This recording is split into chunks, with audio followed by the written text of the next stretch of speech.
Hindi po, Your Honor. Kasi yun nga po, nakalagay po doon sa... Sabi mo kanina yes, ngayon no naman. Wala po akong sinabing yes po, Your Sinabi Honor. mo kanina, oo, SDO nga in charge. Your Honor. Attorney Wamel, kindly avoid arguing with Senator apologies Judge for your Marcos. Oh, sige. Tabukom. Meron lang po ako mga tanong. Maiksi lang po ito. Saan po kayo pinanganak? Sa Nueva Ecija po, Your Honor. Nueva Ecija. Opo. Saan po kayo nakatira ngayon? Sa Manila po. Manila. Saan po kayo nag-aral? Central Luzon State University po, ng accountancy, and then Saan Arellano po, University ng Juris Doctor po. Okay. Saan po kayo nakaikot na sa bansa natin? Nakaikot na po ba kayo ng Mindanao, sa Bicol? Marami na po akong naikutan, hindi ko na po maalala lahat, Your Honor. Opo. Kayo po ba ay nakarating na sa BARM? Yes po, Your Honor. Opo. Saan po sa BARM? Sa Sulu? Sa Basilan? Maguindanao? Hindi niyo po matandaan? Hindi Maubos ko po po yung oras ko. matandaan, Your Honor, kung saan. Bicol po. Nakaikot na po kayo sa Bicol? Yes po, Your Honor. Saan po sa Bicol? Sa Camarines Norte? Sa Camarines Sur po. Sur? Sa Norte, hindi pa po. Hindi ko po maalala kung... Nakaikot na po kayo sa mga bundok? Saan po, Your Honor? Mga bundok? Yes po, Your Honor. Nakita niyo na po ba ang pangangailangan ng mga tao sa malayong lugar? Katulad ng gamot? Katulad po ng pagkain? Wala naman po akong na-observe, Your Honor. Ayun, wala. Hindi po kayo exposed. Exposed po ba kayo sa threat ng terrorism sa bansa natin? Nabalitaan niyo po ba ang ISIS, ang NPA, ang Abu Sayyaf? Exposed po ba kayo doon sa mga balita? Sa news po, may Sa mga news. nabalitaan po ako, Your Honor. Opo. Alam niyo po ba na kung gaano nakagrabe ang terrorism? Wala po akong threshold, Your Honor, to determine that. Wala po. Pero kayo po ang humahawak ng investigasyon patungkol sa confidential fund. Tama po ba? Hindi po siya investigation, evaluation po. Evaluation. Ako, tama-tama. Ibig po sabihin, kahapon po, sinabi ninyo na gumawa lang kayo ng preliminary investigation. Tama po ba? Preliminary inquiry. Hindi po, part po siya ng process namin na mag-issue po kami ng AOM. Opo. So, ibig po sabihin, kahapon kasi narinig ko parang yung ginawa nyo, preliminary lang. Yung AOM po, preliminary lang. Opo. Hindi po yun konklusyon. Kung ang tinutukoy niyo po ay yung... Meron po kasing provision as to the joint circular as to tinatawag na prima facie. Pakisagot na lang po kung conclusion ba po yun? Final? Final? Hindi po kasi we require So, hindi them. po final. Based Boss, on the AOM po. konti lang po oras ko, hindi po final. Sa AOM po, yung AOM po hindi pa final. Hindi po final. Opo. Kayo po ba ay naniniwala na ang mga confidential agent ay dapat magpakilala? Sabihin ng kanilang mga totoong pangalan? Wala pong provision as to that po sa joint circular, Your Honor. Opo. Kayo po mismo, palagay niyo po, sa personal po ninyong pagkakaintindi, ang mga confidential agent dapat po bang magpakilala? Since that calls for an opinion, hindi po ako authorized to express that, Your Honor. Ano pong definition niya ng confidential? Based on the joint circular po, ang confidential expenses ay yung... Hindi po expenses, confidential lang po. Bilang kayo po ay abogado, ano pong pagkakaintindi niyo sa confidential? classified po, Your Honor. Okay. Boss, sa next na lang po akong round. Thank you, Senator Salamat Judge po. Padilla. You may avail of the second round. Next would be Senator Judge Marcos. You are recognized, ma'am. You may proceed when you're ready. You have 2 minutes. Thank you very much, Presiding Judge. Okay, kanina sinabi mo na hindi ka umabot doon sa notice of disallowance pero andun pa rin sa ICBAO nung na-release yung notice of suspension, di ba? Yes po, Your Honor. Okay. So, doon sa notice of suspension, katulad ng disallowance, nasabi mo, kahit wala ka na ron, you were made aware kasi nabalitaan mo, pinagbawal ba ng COA yung mga confidential expenses dahil peke o fictitious, gawa-gawa lang yung mga AR? Anong pong notice yung tinutukoy niyo po, Your Honor? Doon sa mga AR ng OVP, meron bang sinabi na gawa-gawa lang, hindi tunay, peke? Dahil hindi po yan yung focus ng audit namin, wala po kaming basis para magkaroon ng findings po doon sa mga sinasabi niyo. So, ang sagot, no. Walang sinasabi na fictitious yung AR. At doon sa AOM, pati sa suspension, ganun na rin sa ND, sinabi ba ng COA na yung AR and documentary evidence of payments, yung DEP, peke, falsipikado, huwad? Since hindi po yan yung focus ng audit po namin, wala po kaming findings about that, Your Honor. Sinabi ba doon na falsipikado yung DEP at saka yung AR? Na it was forged, kumbaga? Wala pong ganong findings, Your Honor. Wala rin, di ba?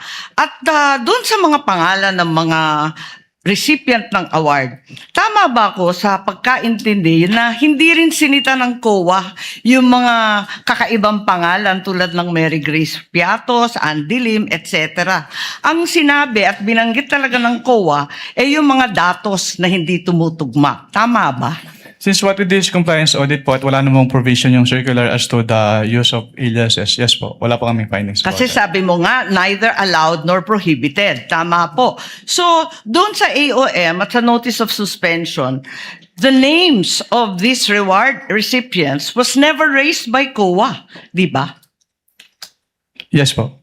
Tama. Dahil nangyayari talaga na kakaibang pangalan ang binibigay kapag confidential or intelligence fund. Kaya isa pang tanong ko, dun sa notice of suspension, pati na rin sa ND, ang pagkaintindi natin, final ba ito o hindi? Kapag sinabi po kasing notice of disallowance under the joint circular, meron na pong obligation to restitute agad. Tama, final siya sa COA. Pero kahit ang desisyon ng COA, pwedeng dalhin sa Supreme Court para maging pinal na pinal. Di po ba? I-clarify ko lang po, kapag dumating na po kasi sa Supreme Court, ang tanging ground na lang po dyan ay grave abuse of discretion amounting to lack or excess of jurisdiction. So wala na pong kinalaman po yung factual matters. Ganun nga, talaga naman na matters of fact, hindi naman rin na-raise sa Supreme Court, tama ka doon. Pero hindi pinal. Pwedeng dalhin sa Korte Suprema. At no point are these final. I-clarify ko lang po yung decision po ng COA to restitute ay hindi po apektado nung pag-file sa Supreme Court. So kahit mag-file po sila ng petition for certiorari sa Supreme Court, kailangan na po nilang ibalik kaagad kasi yung pendency po ng petition for certiorari, hindi po niya na-stay yung obligation to Naintindihan restitute. natin yon, pero hindi pa tapos ang kaso. Pwede pang dalhin sa Korte Suprema, hindi po ba? At saka dun sa notice of suspension, balikan ko lang, was there a finding na ginamit sa pansarili yung mga confidential funds ng OVP?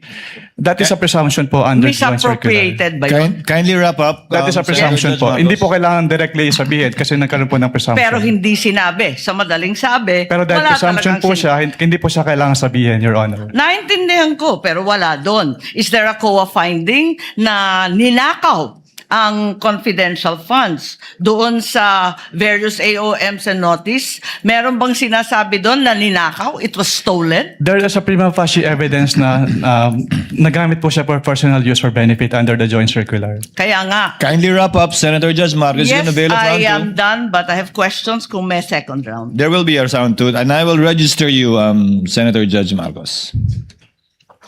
Thank you. Witness. One question, maybe a follow-up. And if we may start with the witness first to answer. I'm not asking you to make a judgment in this case nung impeachment. So sa akin is the answer the general question. So we've discussed in the last 2 days, di ba, what is illegal expenditure, what is irregular expenditure, what is improper expenditure. In between all of that, we talked about many technicalities. And of course, this will be much easier if we're talking about public funds which are not confidential in nature. So my question is, when does,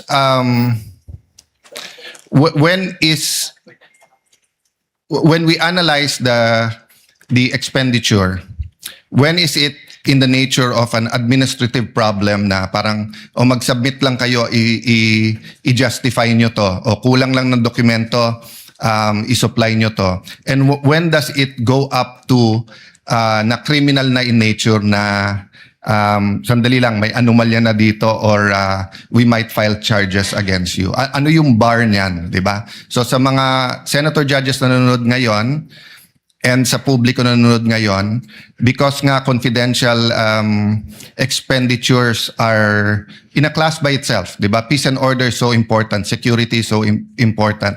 So I'm not referring to this case, ha? So I'm not asking you to make a judgment in this case, whether it's administrative, criminal. In general, as an auditor, then I'll ask the same sa prosecutor and sa defense. Witness, go ahead. In your words, no? Apo, kapag AUM po at NS, nire-require po namin sila na mag-submit ng documents. Pero kapag nag-end na po, since there's an obligation to restitute, so ang remedy po nila is to settle the amount or to file an appeal with the commission proper. Yes, but even when you give them an ND to restitute, hindi nyo naman sinasabi pag restitute. Pwedeng restitute na mali paggamit, hindi yung binulsa mo yon, di ba?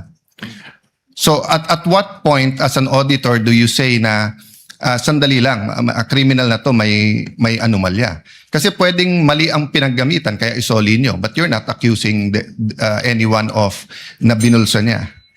Well, sa circular naman po, merong presumption na tinatawag kapag hindi nakapag-liquidate na maayos yung agency, which is Yes, presumption of misuse or Yes, misappropriation. and that's a disputable presumption, right? It is a prima facie presumption. Yes, a prima facie presumption is a disputable presumption.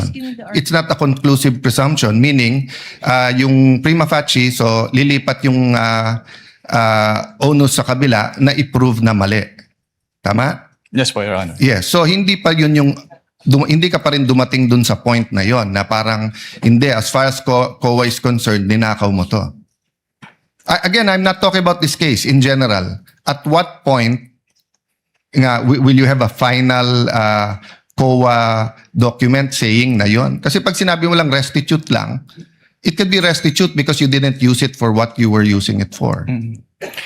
Based on the rules of COA po, since di ba i-appeal po pwede bang i-appeal yung ND, at kapag naglabas si commission proper ng decision at hindi po nag-comply si agency dun sa decision, then pwede nang i-endorse with the ombudsman yung case for the filing of criminal Kindly wind up, charges. Senator So John Cayetano. I'm okay. I just want to hear the answer of both the With prosecution. the permission of Senator Judge Allen, asking the counsels for the parties that same question will already make them give their own versions of the law, which I think should be coursed through the witness, similarly to how you asked the question to the witness, instead of it being placed on the record based on their own points of view.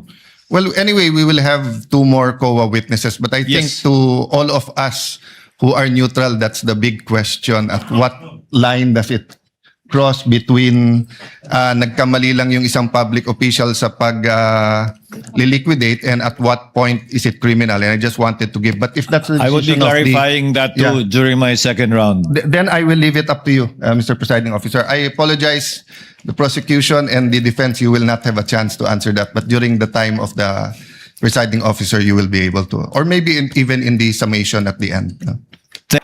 Yes po, Your Honor. I don't have any time anymore, so it's okay. Thank you. Thank you, Senator Judge Soto. Senator Judge Lacson may proceed with his interjections when he's ready. You have 2 minutes, sir. Thank you, Mr. Presiding Officer. Good morning, Attorney Wamil. Good morning po, Your Honor. Kindly refresh my memory, no? Kasi ang pagkaalam ko, sa paggamit ng intelligence saka confidential fund, hindi lamang sa pinapayagan o hindi pinagbabawal ang paggamit ng alias, kundi necessity for practical reasons, di ba? Yes po, Your Honor. And Papayag na kasi ko sa ballpark figure, basta't bigyan mo lang ako ng kasagutan. Anong total nung 845? Ano yun? 125 million? Out of the 125 million, ilan po?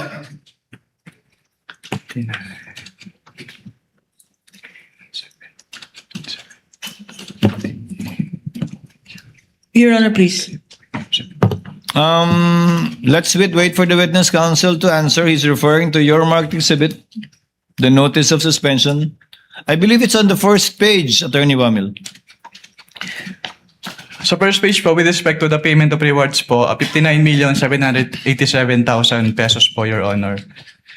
With other purchases naman po, umabot po siya ng around 15 million pesos, Your Honor. So ilan yung walang observations? Wala kayong observations? Bali, ang total po ng may observation namin ay around 75 million pesos po, Your Honor. 75 million sa may observation, so around 50 ang mga walang observations. Ganun ba? Yes po, Your Honor. And all right, so that is for the 125. Yes po, Your Honor. I don't have any time anymore, so it's okay. Thank you. Thank you, Senator Judge Soto. Senator Judge Lacson may proceed with his interjections. Nung nag-audit po. Now, one final question. To liquidate na at notice of demand na, wala pa. Parang bitin, no? In fairness to the concerned offices or persons na ino-audit, dapat kumpleto yung due process, di ba? Yes po, Kasi Your kung Honor. paper lang, magre-rely lang kayo sa mga submission, hindi nyo inaalam, you don't go further than that, di ba? Anyway, wala ka naman doon sa, hindi ka naman deputy commissioner pa o associate commissioner, so siguro, i-recommend mo na lang na i-amend yung inyong JMC. So my next question is, what would you consider as evidence of success of a particular surveillance operation and or intelligence information gathering activity? Ano yung evidence of success? Actually, walang specific na documents yung sinasabi ng joint circular, pero nagbe-base po kami dun sa mismong wording po na dapat merong causal link between the successful intelligence or surveillance activities vis-a-vis yung information given by the informer. Okay.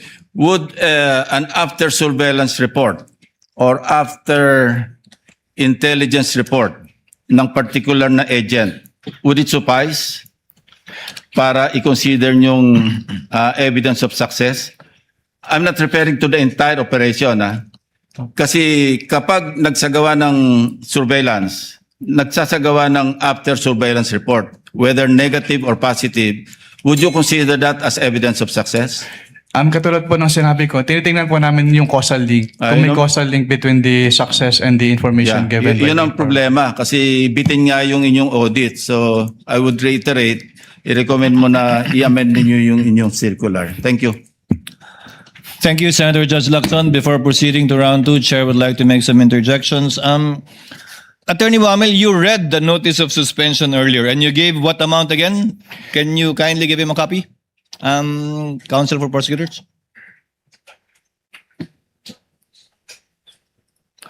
Uy, Anika, yun meantime. Sa payment of rewards po, yung total is 59,787,000 pesos po. You're referring to page 1 of the December 13 notice of suspension that you prepared. Yes po, Your Honor. Can you total it again for me, please, sir? The payment of rewards po. I totaled it and your total is wrong. Kindly total the figures Ay. that you wrote there. Yes sir, it was a typo error po. 69,787,000 pesos. Ang dami namang nagkamaling numero doon. From 59,787, ang tamang total is 69,837. Yes po, Your Honor. But the figure you mentioned earlier was what was written here. How did you know that it was wrong, a typo, and now you're giving us the correct figures? Kasi yung 10 million po, Your Honor, hindi na-add dun sa total amount. 10 million po ng payment, reward payment. Pangalawa po, yung subsequent issuances, binabanggit po 69 million na, pero yung detalye, hindi na po 10.5 million, 10 million na. Ano ba talaga? Can you repeat your question po, Your Honor? Sorry po. Nakalagay po dyan 10.5 million, 10.05 million. Hindi po ba yung rewards? Yung Yes reward po. payment? Yung subsequent documents issued by COA already refer to it as only 10 million. Anong pagkakaiba yun? What subsequent document po, Your Honor, yung tinutukoy niyo? I'm referring to the notice of disallowance later on and the documents mentioned also in subsequent articles, in subsequent documents. Wala na po akong personal knowledge about the notice of disallowance po, Your Honor. So ba't na-correct yun? Yung 10 million, yung 10.05 naging 10 million na lang. You wouldn't know? I wouldn't know po, Your Honor. In relation to the question of Senator Judge Soto, he said how much is the total that were provided for. You gave a total. In relation to the question of Senator Judge Villanueva, ano ba yung pinakaiba? Correct me if I'm wrong. You said you were aware of a notice of disallowance. Yes po. How much was the notice of disallowance? Ano yung dinisallow out of the 125? Sa pagkakalala ko, around 73 million pesos po, Your Honor. So out of 125 million, 73 million lang yung finally dinisallow ng COA dun sa notice of disallowance. Yung balance, inokay niya. Ang makakasagot po niya, Your Honor, yung next witness po. No, if you're familiar with the notices of disallowance, you testified, Attorney Wamil, that AOM, notice of suspension, notice of disallowance. So sa dulo, pag iba na yung amount na nakalagay doon, marami nagtanong kanina, yung dinisallow lang ultimately is only 73.287 million. Posibleng magbago talaga yun, di ba? Yes po, Your Honor. So yung AOM mo, yung kabuuan ng 125, yung AOM mo pangalawa, kabuuan ng 125, yung notice of disallowance mo, ay notice of suspension mo, kabuuan ng 125, pero posibleng iba na ang amount ng notice of disallowance rather. Yes po. Depending on the evaluation po kasi yun nung nag-audit po. Now, one final question for this round as well. Let's focus on the failure to liquidate and notice of demand. Yung AOM po ba may failure to liquidate na at notice of demand na? Wala pa. I'm citing paragraph 8.3 of the IJMC. Kapag AOM po kasi, Yes or no? wala pa po. Yun po, yung AOM po kasi yung parang kinukonsider namin as demand po, Your Honor. So, saan po nakalagay sa AOM na may demand kayo? Kasi ni-require po namin sila na to comply with the submission po of the documents. Attorney Wamil, there is a big difference because your notice of suspension, does it include the demand? Pardon, Your Honor. Does the notice of suspension include a demand to pay? Wala pa po, Your Honor. Isn't it correct na nandun lang sa notice of disallowance yun? Based on the joint circular po, doon Yes. po ni-require po na mag-restitute. Sa notice of disallowance na. Yes. Wala sa AOM, walang demand sa notice of suspension, sa notice of disallowance. The demand to pay po, yes, Yes. Your Honor. So, when will the presumption come in? Under paragraph 8.3. Kung wala pang failure to liquidate, dahil hindi pa final, kung wala pa yung demand until notice of disallowance na hindi pa final, kailan po papasok yung presumption o prima facie dun sa 8.3? Ang wording po kasi nung 8.3, Your Honor, failure to liquidate. So kasama po doon yung failure to submit the documents. Hindi po kasama yung failure to pay kung ano man po yung dinedemand. Nakalagay po doon, failure to liquidate upon demand. Yes po. So ang sinasabi po doon ay isubmit yung complete documents with the ICPAW. So, pag hiningi nyo at hindi pa nasasubmit, failure na yun sa palagay mo? Yes sir, kasi ang sabi lang naman po is upon demand na hindi sila nakapag-liquidate po. That is your interpretation, sir, correct? That is not found in the GMC. Ang binibase ko lang po dun sa provision po ng GMC, Your Honor. Sa interpretation mo nga ng GMC. Yes po, Your Honor. Ginoong Pangulong Hukom, itutuloy ko lang yung tinatanong ko kanina dahil may nabanggit kayo ng presumption of misappropriation. Tama ba? For personal use. Based on the joint circular po, meron po. Oo, tama. Pagkatapos nun, tinitingnan ko yung joint circular at maliwanag that the presumption for misappropriation arises against the accountable officer. Diba? Yes, Against the accountable officer. Sino ang accountable officer? Maliwanag naman yung joint circular. Sa 3.1, sabi, yung officer whose duties permit or require possession of government funds. Hindi ba? Based on the joint circular po, may ganyang provision. Oo. So yung SDO talaga, yung Special Disbursing Officer has the possession, the custody. Tama yun, di ba? Yes po. O kung ganon, if the presumption na personal use, ayon sa 8.3 ng Joint Circular, failure of the accountable officer to liquidate any public funds is tantamount na nga to that presumption. Hindi Yes, po po. ba? Yes, So, ang tanong dito, sino ang accountable officer dito sa sitwasyon na to? Kasi ang liwaliwanag na hindi naman si Vice President ang payee. Hindi naman sinasabi na nasa kanya yung pera. Ang liwanag sa inyong joint circular that the special disbursing officer is the one who was designated by the head of agency to have custody, di ba? And in the case of the OVP, si Acosta yon. In the case of DepEd, hindi ba si Fajarda yon? That is not entirely correct po, Your Honor. Because under the joint circular, it shall be the responsibility of the head of the agency first to approve yung cash advance. Pangalawa, to Oo nga. oversee yung agency-wide utilization. Pangatlo, to ensure compliance with the joint Unresponsive circular. po. And also po, inattest din po ni OBP yung Unresponsive po. Ang tinatanong ko lang, hindi ba yung designated, yung SDO, si Fajarda lang at si Acosta, hindi si VP, hindi siya yung payee eh. Ang liwaliwanag. pero ang sinabi niyo po kanina yung accountable officer. Kaya nga, so yung accountable officer, yung SDO, nasa JCV Hindi lang yan po eh. si SDO po yung accountable Hindi, officer, or, Your Honor. ang sabi doon, head of agency or person designated. Oo, ang liwanag sa definition ng joint circular. Mag-yes or no ka lang, kanina ka pa, inaaway mo ko lagi. Sorry po, Your Honor. But hindi po ako pwedeng mag-answer categorically since yun nga po yung provision But it's nung- categorical. na yes or Why don't either you go yes back or to your either joint no po. circular? Yo po. Kapag sinabi po kasing Doon categorical, sa it's either yes definition, po ang or- liwaliwanag, SDO kapag na-designate ng head of office, di ba? But hindi po kasi doon na nalilimit lang yung term na accountable officer kasi may other provisions na applicable pa din po with respect to the term accountable officer. Asan? Kasi napakaliwanag doon sa definitions at napakaliwanag sa 8.3 ng joint circular.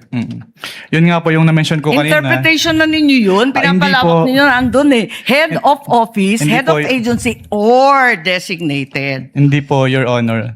Kasi yun nga po, nakalagay po doon sa... Sabi mo kanina yes, ngayon no naman. Wala po akong sinabing yes po, O Your sinabi Honor. mo kanina, oo, SDO nga in charge. Sinabi ko lang po kung ano yung... Kinonfirm ko lang po kung ano yung SDO po, Your Honor. Attorney Wamel, kindly avoid arguing with I Senator apologize Judge po, Your Honor. Marcos. O sige po. And kindly wind up, Senator Judge Marcos. Pwede lang itanong kasi nalito ako kahapon. Kahapon sinabi mo na si VP Sara lang ang first and only vice president that you audited na may confidential funds. Hindi ba? Sinabi mo yun, di ba? Yes po, Your Honor. Tapos, kahapon, nung pinakita ng depensa, yung SARO na si VP Binay, noong 22 December 2014, may binigay na 6 million kay VP Binay ang DBM. Alin ba ang totoo sa dalawang sinabi mo magkatunggali? Yung pinakita po kahapon ay special allotment release order po. Ano. So nagkakaroon po ng special allotment release order kapag Alam merong... ko kung ano ang SARO, matagal na, tumanda na po kami sa Yes gobyerno. po. Pero hindi po kasi yan niliquidate sa ICPAO. So we wouldn't know if it was Hindi, used or pero not. klaro, may katibayan na hindi ka isa-isang VP, si VP Sara. Your Honor, since hindi po nagsabit ng liquidation, Teka. hindi din po... Teka, nandun ka na sa ICBAO noong 2014, sabi mo, di ba? Yes po. O kaya nga, Opo. o di kahit si VP Binay may confidential funds, the only VP audited was VP Sara. Ganun If ba I- yon? Since si VP Sala lang po yung nagsubmit ng liquidation. Pero Ba't hindi mo alam? if I may clarify po. Ba't hindi Wind mo up. alam? Nandun ka na noong 2014. Dapat alam mo yun eh. If I may clarify po, Your Honor. Since wala pong budget dun sa GAA as to confidential fund at hindi naman po nag-liquidate si BPB9 nung kanilang confidential fund. So hindi pa namin alam kung ginamit at hindi na po nakarating sa Hindi, COA ang yung tanong, SARO po. nabigyan ng confidential funds, humingi at nabigyan. May SARO eh. We wouldn't know Yun if lang it is naman ang used po. tanong eh. Of course, you know, may SARO. Sinabi mo nga, totoo yung sarong yun. Anyway, alin ang totoo? Si VP Binay o si VP Sara? Talaga bang totoo yung dalawa o iisa lang? We don't know. Based on our records po, si BP Sala lang po yung may liquidation. So maraming we don't know ang COA? Ganun ba yun? Based on our records po, si VP Sala lang po yung nag-liquidate nung confidential fund. May record nga ng SARO. Maraming salamat. Kindly wind up. Presiding Judge. Thank you, Senator Judge Marcos.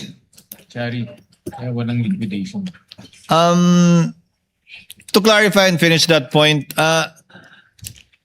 if there was no liquidation, there's nothing for COA to look at. But it's possible that indeed confidential funds were given to the former Vice President Binay. Yes po, Your Honor. So from your end, alam mo lang, wala kasi walang pinaliquidate sa inyo. Yes po, and wala din po siya sa GAA po ng 2014, Your Honor. Pero kung may saro nga na pinakita sa iyo kahapon at mapatunayan nila, ibig sabihin nun, meron pero walang niliquidate sa inyo.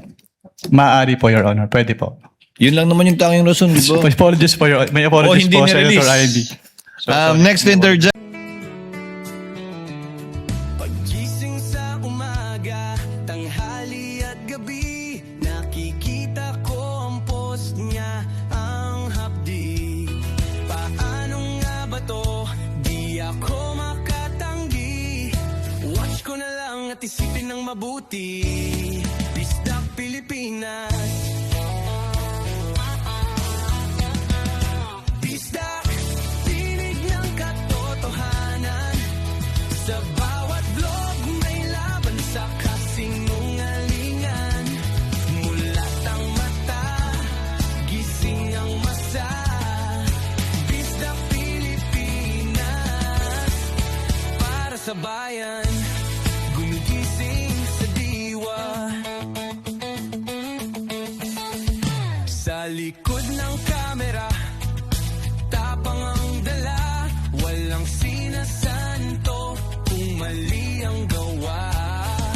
Hinay-hinay, pero palaban. Boses ng tao sa digital na labanan. Bisdak, tinig ng katotohanan. Sa bawat vlog may laban sa kasinungalingan. Mulat ang mata, gising ang masa. Bisdak Pilipinas, para sa bayan, gumigising sa diwa.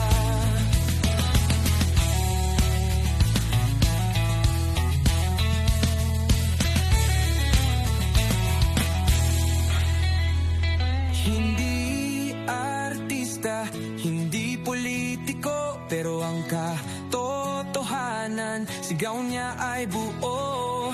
Sa YouTube o Facebook man siya makita, may aral ka pa rin, may uwi sa bawat salita. Bisdak, gising sa katotohanan, di lang kwento, kundi panawagan. Sa bawat Pilipinong naghahanap ng liwanag. Bisdak Pilipinas, kasama sa pagbangon ng bayan. Bisdak Pilipinas, boses ng masa. Gising ang diwa. Sa vlog mo, may pag-asa.